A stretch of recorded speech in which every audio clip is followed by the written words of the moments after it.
chimney chimney नाच रे तुझे पिल्लू पाच रे एक पिल्लू अरपला गाडी माग लपला तिकून आलं पोलिसाला वाटला तू बाळ कोणाचा मी माझ्या आईचा आई गेली शेताला बाबा गेला ऑफिसला मी आलो शाळेला होती सुट्टी तुझे माझे कट्टी बापरे अरे बापरे लय मस्त म्हणलं का तू गाणं कोण शिकवलं बेटा तुला हे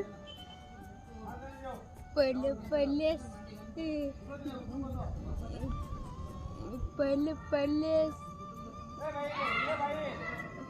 होती तर मी साऊंड केले होती